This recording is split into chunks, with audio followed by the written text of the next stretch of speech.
Time for another happy recap with head coach Blaise Fagiano. The final score, Utica College 31, Alfred 7. And coach, that sounds awful good. Congratulations. I tell you, I couldn't be prouder. You know, and for all of our, I know we have many of our alumni and football players, both club and Division III, that listen to the postgame show. And I made some history for you guys today. I know we got a lot of proud football alumni out there, and this one's special. Give us some, a record, our second ever winning season in our program's history. It's a special day. 4 wins in a row, the first time ever you've defeated Alfred, and we sent the Saxons home. Unbelievable, 11 in a row for Alfred over Utica College all the way back to 2001. That's gone. Well, again, they've had football for 100 years. Mm-hmm. A lot of great tradition, and always tough physical teams. And, really today is a game that was won, not just this week and today, but in years of hard work and recruiting and over the last few years, and so that we could have the fine young men that we have out there.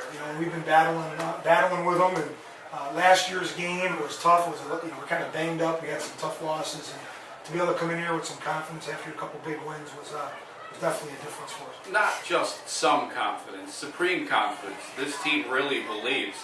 And you know what? It's going to take more than a puncher's chance to beat Utica College. The way they're playing all 3 aspects of the ball. Again, offense, defense, special teams. All the units click. And there's the formula for success. We talked about it 3 weeks in a row. Stop the run and you win. You held Alfred, and they make a living with the ground game to 38 net yards rushing. No way. Yeah, 38, though. That's the number. Wow, okay. Pretty cool, huh? The thing that was big, I know, Alfred, and Coach Murray's been there a long time, has always been known for their tough physical play and running the football. And we come out, and again, I like how our team plays. Before the game, you don't even know we're out there. We're very focused, and we come out and we out-hit them in the first quarter of the game. We were smacking them around, and we were the team that was being physical. I know early in the game was big. We're getting 5-6 yards on first down running the football against the Alfred defense, and that's something that they're not used to doing, and that we thought we could do with hard work. And our line did a great job of, again, run blocking and then protecting Banquet. Kudos to Coach Penry and O-line. They did a great job. This game reminded me of a little kid who had been picked on going to school every day by the big bully trying to steal lunch from him. And you punched him in the mouth. Well, seriously. Were you listening to my Friday night talk to the guys? No. I mentioned to them, that's a little bit of their thing. They are the most penalized team in our conference, and they're going to try to get you out of their game. Yes. We're watching them on film, and the whole first quarter, Salisbury's more worried about fighting with them than doing their technique.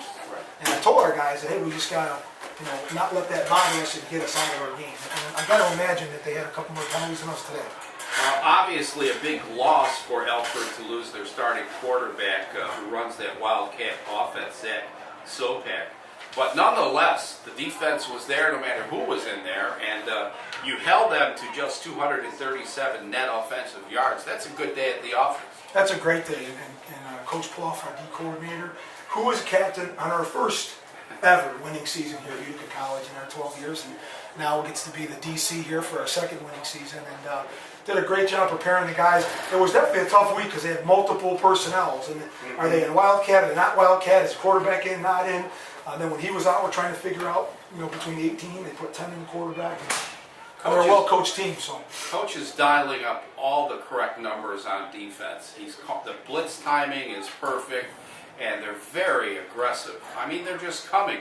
And the way he goes through the mass substitutions is fun to watch from up here because he's not afraid to use all of the personnel. No, and it's fresh bodies out there. It's great for morale, and we play a lot of guys. We don't just play 11 guys on defense. And D-linemen are rotating in, secondary players rotating in. We got different packages, and I thought they did a great job of doing that and mixing it up. And again, pressure when you can get there, that's always key. A couple of their big plays when our blitz didn't get there, and then they had a couple of plays in the first half. Coach, we always talk about the frontline guys on defense, but you have 2 young players really playing well now. Nick Woodman again today. John Treen played very aggressively on defense. He's really stepped in and fit in nicely, hasn't he? He is. Giametta's out with an injury. We think we'll have Joe back for Salisbury, which is great.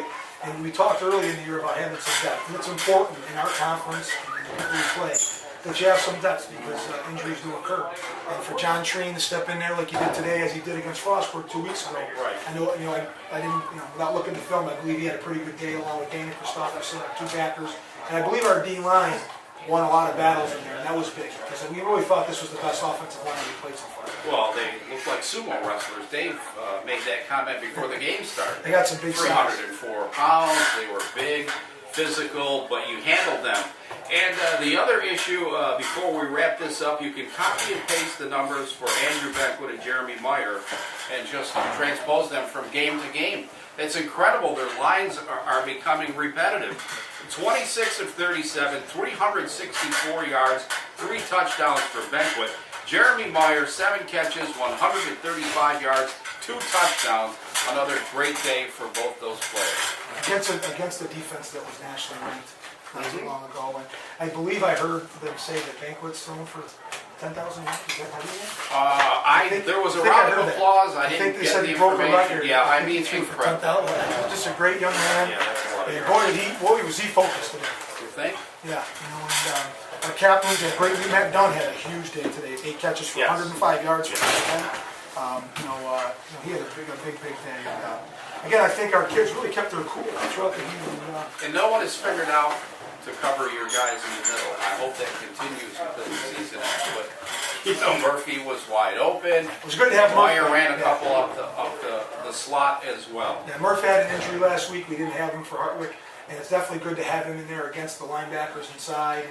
And when people out, everyone's kind of worried about Meyer on the perimeter like they should be.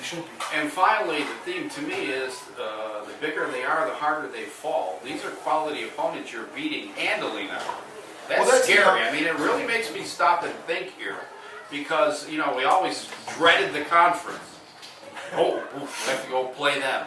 But now I got to be honest with you about everybody I talked to this week, and I tried not to talk to too many people.